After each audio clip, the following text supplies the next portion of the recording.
នៅថ្ងៃទី15ខែមីនាកន្លងទៅចន្លោះពីម៉ោង2ទៅ3រសៀលប្រភពមិនបញ្ជាក់អត្តសញ្ញាណមួយបានផ្ដល់រូបភាពនិងវីដេអូបង្ហាញពីសកម្មភាពដឹកជញ្ជូនខ្សាច់សមុទ្រជាច្រើនតោនចេញពីឆ្នេរវែងនៅចម្ងាយប្រហែលពី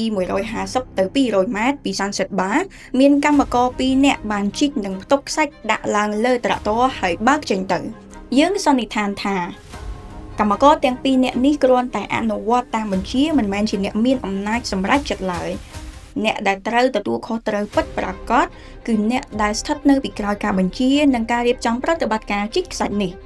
គួររំលឹកថាការយកខ្សាច់សមុទ្រត្រូវបានហាមឃាត់នៅខេត្តព្រះសីហនុសម្រាប់ផ្គត់ផ្គង់វិស័យសំណង់តាំងពីឆ្នាំមុនមកម្ល៉េះការហាមឃាត់នេះរួមបញ្ចូលទាំងការប្រើប្រាស់ខ្សាច់សមុទ្រនិងខ្សាច់គ្រប់ប្រភេទនៅតំបន់សមុទ្រព្រោះខ្សាច់ប្រភេទនេះមានប្រតិកម្មខ្ពស់ងាយប្រតិកម្មជាមួយដែកបណ្ដាលឲ្យច្រេះប៉ះពាល់ដល់សុខភាពបេតុងនិងធ្វើឲ្យសំណង់ខ្វះស្តង់ដារបច្ចេកទេស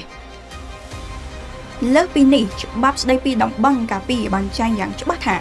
ការយកធនធានខ្សាច់ដោយគ្មានការអនុញ្ញាតអាចប្រឈមនឹងទោសជាប់ពន្ធនាគារពី5ទៅ10ឆ្នាំនិងទោសពិន័យជាប្រាក់ពី15លានទៅ150លានរៀលករណីបុគ្គលប្រព្រឹត្តបទល្មើសជានីតិបុគ្គលនោះទោសពិន័យជាប្រាក់ត្រូវឡើងចាប់ពី150លានរៀលរហូតដល់250លានរៀលដែលជាបទល្មើសធនធានធម្មជាតិថ្នាក់ទី4ចលនាមេដាធម្មជាតិទាមទារឲ្យមានការអនុវត្តច្បាប់ស្តីពីតំបន់ការពារឲ្យមានប្រសិទ្ធភាពពិតប្រាកដបទល្មើសធនធានធម្មជាតិមិនមែនកើតឡើងដោយចៃដន្យទេប៉ុន្តែផ្ដើមចេញពីសកម្មភាពតូចៗដែលត្រូវបានមើលរំលងរហូតធ្វើឲ្យច្បាប់និងមន្ត្រីคล้ายជាអសកម្ម